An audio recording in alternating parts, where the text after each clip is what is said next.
আমি 3 মাস অসুস্থ ছিলাম এই 10 মাসের ভিতরে, বাকি 7 মাস তার সাথে ছিলাম আর কি। তো আমি দেখেছি আর কি, আমার এই ছোট্ট চাকরি জীবনে আমি এরকম দৌড়াতে কাউকে দেখি নাই।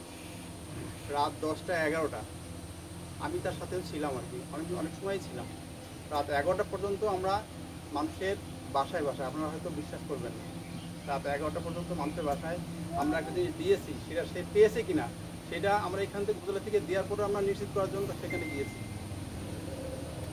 ঠিক আছে, তো এটা মানে একজন উপজেলা নির্বাহী অফিসার মানে এই তার অফিসের যে সময়সীমা সেটাকে অতিক্রম করে যে একটা সময় পর্যন্ত হয়তো সে সাপোর্ট দেয়, কিন্তু তার লেভেলটা আরও উপরে রাত 11টা পর্যন্ত যখন একদম প্রতি শুভকামনা জানাচ্ছি।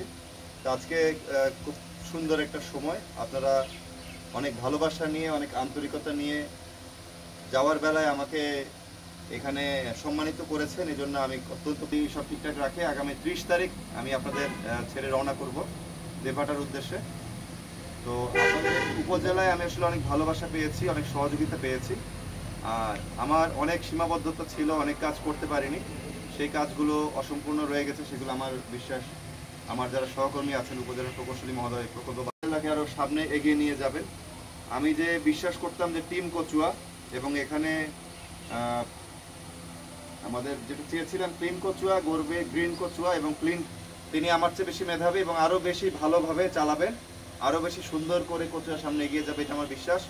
এবং এই মন্দিরটাকে নিয়ে আমি যখন প্রথমে আসলাম তখন মনে হলো যে এইটা আমাদের একটা রিলিজিয়াস ট্যুরিজমের একটা বড় জায়গা হতে পারে, যেটা আমি সংস্থার সাথে শেয়ার করেছিলাম।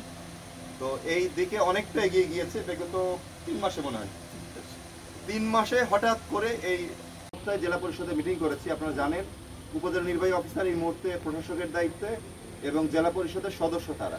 তো সেই হিসাবে আমি সর্বশেষ মিটিংয়ে গিয়ে ওখানে যে রেভিনিউ থেকে যে প্রজেক্ট ফাইনালি মিনিস্ট্রিতে পাঠানো হচ্ছে, সেখানে মগিয়া কালীবাড়ির জন্য 3 লক্ষ টাকার একটি পিআইসি প্রকল্প আমি পাঠিয়ে দিয়েছি। ঠিক আছে, তো যদি এটা পাস হয়ে আসে আশা করি 3 লক্ষ টাকা আপনারা স্যার পাবেন।